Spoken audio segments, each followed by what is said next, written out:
happened. It was fast-paced, as Nate Rapack will also recall.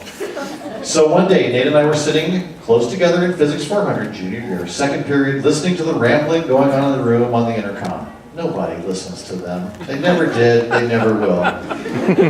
That's not true, Mr. Kasich. Because in the music classrooms, we are all silent and we listen to the morning announcements all the way through, I promise.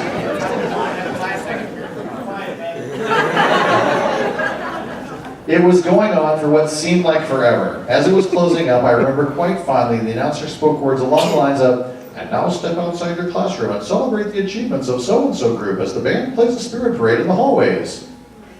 Nate and I slowly turned toward each other. I think it was about that time that it dawned on us that we were supposed to kind of be a part of that thing. We sat there for like 60 seconds asking each other and ourselves if it was even worth running down 3 floors worth of steps and several hallways to catch up to the band.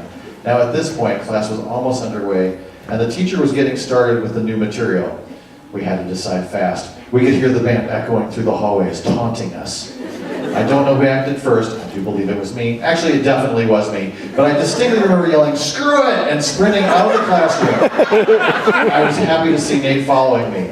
I would have given anything to see Mr. Kersey's face at that moment. We sprint all the way down from the 3rd floor to the band room, got our instruments, we sprint back past the lobby, and then we paused. Now we had to find the band.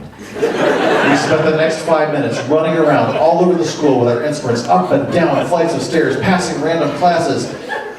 Everyone staring at us, especially me with my gigantic instrument slung over my back.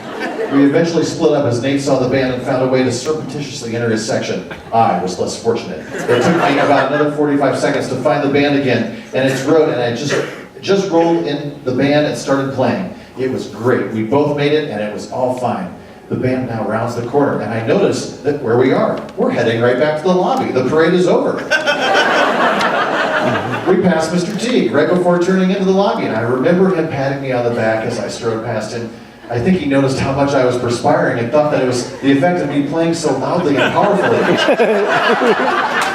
He couldn't have been further from the truth, but I was happy to accept his gratitude. The band finally ends up back in the band room and we put our instruments away. I eventually find Nate and we give each other a look and a laugh part about what had just taken place as we start heading back to class. It was a hilarious moment that I'll never forget. From that point on, we were certain that we had at least one great tale to tell at the band banquet. At the moment, however, I was just more worried about returning back to class and Mr. Kersey. Todd Griffin. Yeah, Todd.